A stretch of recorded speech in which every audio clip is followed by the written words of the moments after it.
anos, ou seja, 87, quando 14, 87 anos no passado da vida portuguesa, para ir encontrar uma situação parecida.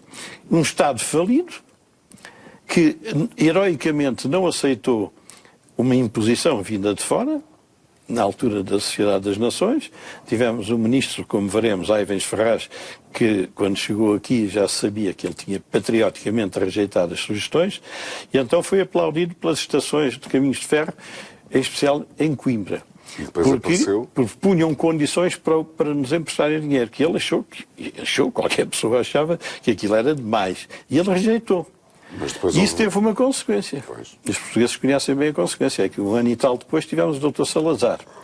Quer dizer... Está preparado para o que algumas pessoas irão dizer sobre si, nomeadamente, não é? Que é uma espécie de profeta da desgraça e tal, e que dissipa aí uma outra... Olha, isto é porque nessa altura o poder supremo ficou num português. O que irrita o Dr. Ferreira do Amaral é que é nos estrangeiros. Mas aqui ficou nas mãos do Dr. Salazar. Bom, isto no fundo para dizer, bom, cuidado, porque quando nós rejeitámos o dinheirinho nas condições que nos impunham, nós acabámos por ter condições impostas de dentro. Mas isso é no próximo dia. Muito bem, então deixa-me começar aqui por esta coisa recente. Uma vez que o título é Endividamento e Soberania, eu gostava de ouvir a opinião do professor Ferreira do Amaral, até como eu sublinhei, este é o primeiro olhos nos olhos pós-Troika. É verdade.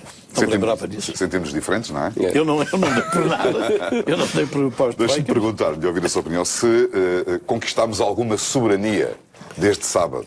Não se pode dizer isso. É evidente que os aspectos mais gravosos do chamado programa da Troika desaparecem, mas continuamos subordinados, de facto, em muita coisa, muito mais que provavelmente as pessoas conhecem.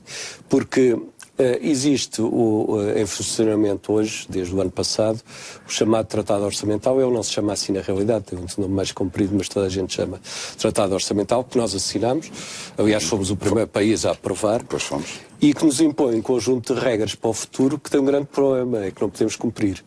E, portanto, são regras de um aperto orçamental tal que não vamos conseguir fazê-lo. Aliás, várias pessoas já têm chamado a atenção para isso. Vamos conseguir falar disso hoje, não vamos? E penso que é um tema de grande importância, porque restringem de tal forma, tenderiam a restringir de tal forma as nossas possibilidades em termos de gestão orçamental, que penso que não é cumprível. E, portanto, para além disso, continuamos com aquilo que, a meu ver, é o núcleo central da soberania nos aspectos económicos e monetários, que é não ter moeda própria. Isso não se altera, era assim. Portanto, o programa da Troika reduziu-nos mais ainda a nossa capacidade de decisão durante algum período. Eu penso que o programa... vai haver programas deste tipo de auxílio financeiro, chamados, houve muitos no século XX, nomeadamente na segunda metade do século XX. E alguns bem duros, como nós, aliás, tivemos com o Fundo Monetário Internacional e muitos países da América Latina, da Ásia, etc. Mas eu penso que este foi um exagero. Bela comparação, não é? Não, é que este foi um exagero. Quer dizer, este foi só o pormenor de, praticamente, não dar margem nenhuma para o governo funcionar. Nem o salário mínimo. Nada, nem o número de tribunais, o número de freguesias. Quer dizer, eu penso que a forma como este programa foi concebido é bem sintoma do total... falta de capacidade que um Estado como Portugal tem, principalmente quando tem dificuldades financeiras, de ter autonomia. Mas havia alguma alternativa, na sua opinião? Não, a alternativa seria fazer um programa, de facto, de ajustamento, mas sem entrar neste exagero que foi de praticamente terminar tudo aquilo que o país... E depois, como mas depois as análises todas dizem que não descansem, não podem dormir na forma, isto não acabou... Porque isto não resolve nada, estes programas não resolvem nada. Este programa foi muito intenso. E em relação ao endividamento, por exemplo, que é um dos títulos do programa de hoje, endividamento e soberania, não resolveu nada? Não, porque o programa foi... Aliás, nós já comentámos isso aqui no anterior programa. Este programa foi feito com uma grande dureza e na tentativa de obter resultados imediatos muito ambiciosos. E o resultado foi que não obteve. E criou disfunções muito grandes e grandes dificuldades no futuro. Eu devo dizer que estou muito preocupado, não é só com Portugal, é com a própria zona euro, porque penso que a Europa, vários países da zona euro continuam com políticas de austeridade e vão continuar por causa do tal tratado orçamental, e se houver uma nova crise financeira, e as crises financeiras internacionais estão sempre a ocorrer, a Europa vai ser apanhada numa situação de debilidade extrema, em que já não há margem para aumentar mais desemprego. E esses países serão, sobretudo, e nós, como esses dentro desse grupo, mais ainda. Portanto, ou seja, não alinha nesta ideia de que alívio a Troika foi embora, conquistámos um bocadinho a nossa soberania um bocadinho. Pode ser verdade, na medida em que o aperto era de tal forma. Agora, é evidente que as condicionantes vão continuar a ser brutais e mais do que eram antes, porque o Tratado Orçamental não existia antes e agora existe. Não é? Mas antes de falar do Tratado Orçamental, há uma história, não é? Uma longa história de... Há uma longa história de cedências de soberania, a meu ver. Quais é que são os mais relevantes, na sua opinião? De longe, a meu ver, foi a moeda. A moeda, eu cada vez me convenço mais que a emissão monetária própria é um momento importante da independência. Mas isso foi nos anos 90, não é? E continua a ser. Aliás, não é por acaso que, tirando os países da zona euro e alguns Estados minúsculos, quase todos os países continuam a ter moeda própria. Porquê? Porque é um instrumento essencial para reagir aos choques da globalização. Portanto, a globalização não tornou obsoleta a moeda própria, pelo contrário, tornou mais importante ainda o dispor de moeda própria. E é importante a si próprio, como instrumento monetário, e é importante também, porque a moeda própria dá muito mais margem em termos orçamentais para os países funcionarem. Portanto, eu entendo a independência, e no livro defino assim, num mundo que hoje é muito interdependente e cada vez mais interdependente, portanto não é o isolamento. A independência hoje, na verdade, é a gestão das dependências. E para se gerir as dependências é preciso instrumentos para isso. E a moeda é um instrumento essencial para se gerir as nossas dependências. Mas esta coisa da globalização às vezes dá um bocadinho a ideia de que nós globalizamos os benefícios e ficamos com os problemas. Não, lá ver. A questão não tem um bocadinho esta sensação, professor Medina? Ou seja, que a globalização deu benefícios a inúmeras economias e a povos e a moedas e etc, não é? Que não sem ter resolvido propriamente nenhum dos problemas. A globalização, enfim, aqueles que andam sempre a chamar neoliberais aos outros, não localizam bem o que é que aconteceu. A globalização foi intensificada no tempo em que Reagan nos Estados Unidos e Thatcher na Europa eram, digamos, chefes políticos de grande peso. E entendiam que todos ganhariam se a liberdade económica e financeira se implantasse em toda a parte. Houve negociações variadas, aliás, desde o tempo do Kennedy, o Kennedy Round, o Uruguay Round vem daí. Portanto, essas negociações foram longas. A Europa, com a sua petulância habitual, resolveu, por esses anos, a descobrir que, para nós, europeus, esta gente supostamente mais civilizada, que não suja as mãos, deveria dedicar-se a altas cavalarias, grandes investigações científicas, enfim, como aquela que vimos há dias. Nós produzimos mais 7.000 doutorados e para as empresas vão só mais 300. Quer dizer, o Ocidente decidiu que, com essas coisas rascas, carregar com caixotes, encher frascos de comprimidos, pôr pomada, que todo o Ocidente desenvolvido sofreu, foi o que veio da desindustrialização. Nós sentimos mais com a entrada daqueles países do leste, que vieram do Império Soviético. Aliás, previsto, mesmo em estudos da Comissão. É que nós apanhámos várias pancadas. Apanhámos a entrada desses países do leste, a desindustrialização por causa da globalização e o euro. Quer dizer, nós estamos aqui apanhados numa encruzilhada muito complicada. Mas deixe-me só fazer um parênteses para dizer o seguinte. Eu já há muito tempo que penso fazer um programa para explicar o que é a diferença entre um governo antes disto e um governo depois disto. Disto o quê? Disto, destes embaraços todos foram surgir com os tratados. Logo a primeira coisa que perdemos foi a soberania aduaneira. Quando entramos para a CE, entramos para a União Aduaneira e, por conseguinte, não há alfândegas próprias, porque há uma pauta comum na periferia da Europa. Por conseguinte, quem esteve já no governo sabe o que é que isto era vantajoso. Até a situação caricata dos BRIs para importar automóveis. Eu, quando estava no Ministério, lembro-me de... Havia alguém que dizia, este mês podem... BRIs que era boletim registro de importação.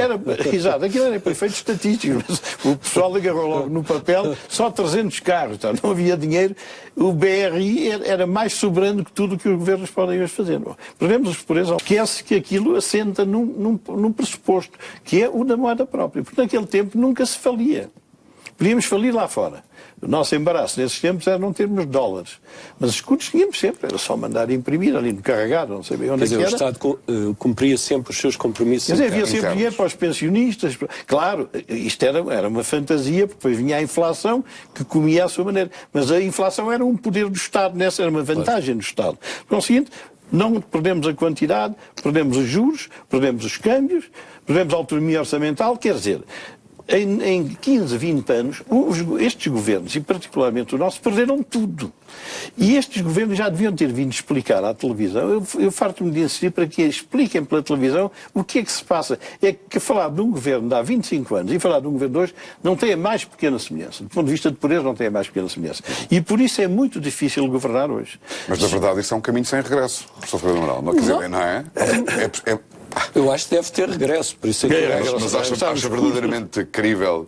Quer dizer, nós olhamos, por exemplo, para as forças representadas no Parlamento, na Assembleia da República, olhamos para um conjunto de outros economistas e a sua posição é minoritária. Não é? Por enquanto. Mas eu penso que... Está a crescer. Posso estar enganado, como é evidente. Mas... Eu não estou a falar com o último dos macanos, não é? Não. E devo dizer que tem havido um alargamento do número de pessoas que até têm uma visão já mais crítica do euro. Não tem nada a ver o que se passa hoje com o que se passava há 3 ou 4 anos atrás. Sim, avançar sozinho. Mas eu penso que as realidades vão impor. De facto, nós estamos num cenário... Porque, repare, nós precisamos de fazer grandes reformas na nossa economia. Mas o estarmos na zona euro acaba, curiosamente, impedir essas mesmas reformas. Nós, evidentemente, precisamos de reformas na gestão orçamental, etc. Tudo isso, dentro da zona euro, é mais pressionado.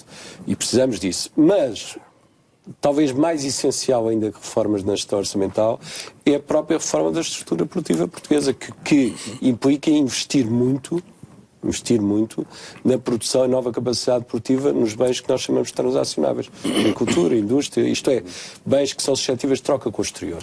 É isso que nos faz falta e foi isso que a moeda única nos fez perder a partir dos anos 90, mesmo ainda antes de existir e quando já estávamos a preparar o caminho para a moeda única. Ora, o grande incentivo para investir nesses setores e não investir nos setores da construção ou dos cabeleireiros ou da especulação ou da grande distribuição, o grande incentivo é desvalorizar a moeda, porque torna mais atrativo esses setores, permite-os competir mais com o exterior. Nós não teríamos tido grande problema se o euro tivesse sido uma moeda, vamos dizer, normal, isto é, se não se tivesse valorizado muito em relação ao dólar, por exemplo, que é uma moeda importante para os nossos exportadores e para os produtores que competem com o mercado externo. Simplesmente, o euro foi criado para ser uma moeda forte.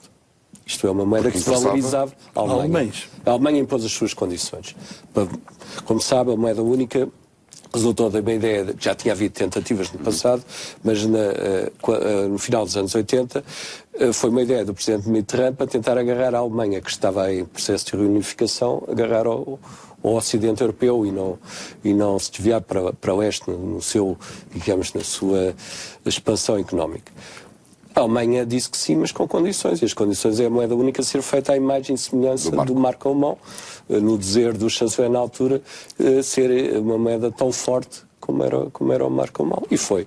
Ora bem, nós não temos estrutura produtiva para aguentar uma moeda forte. Uma moeda forte obriga a ter uma estrutura produtiva muito competitiva que possa vender mais caro, mas melhor. Nós não tínhamos, e com mais aquilo que o Henrique disse, do acréscimo de concorrência vinda dos países chamados emergentes e também do leste europeu, evidentemente menos condições temos.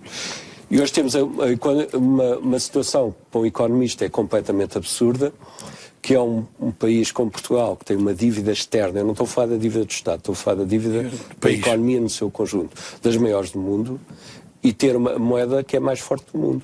Isto não faz sentido nenhum. É algo que impede o tal ajustamento que eu estava a dizer que é preciso para uma economia nestas condições. Portanto, como eu penso que as realidades vão impor, eu creio que inevitavelmente a própria elite política vai ter que reequacionar este problema. Olhando para trás, quais é que foram os passos que, na sua opinião, foram mais marcantes nesse percurso que nos conduziu até esta... Portanto, em 1992 foi aprovado o chamado Tratado de Maastricht, ou Tratado da União Europeia, que numa primeira fase até foi chumbado no referendo da Dinamarca. Depois, e em França passou por uma unha negra, e foi pena, porque tem sido chumbado, a Europa não estava tão mal como está hoje.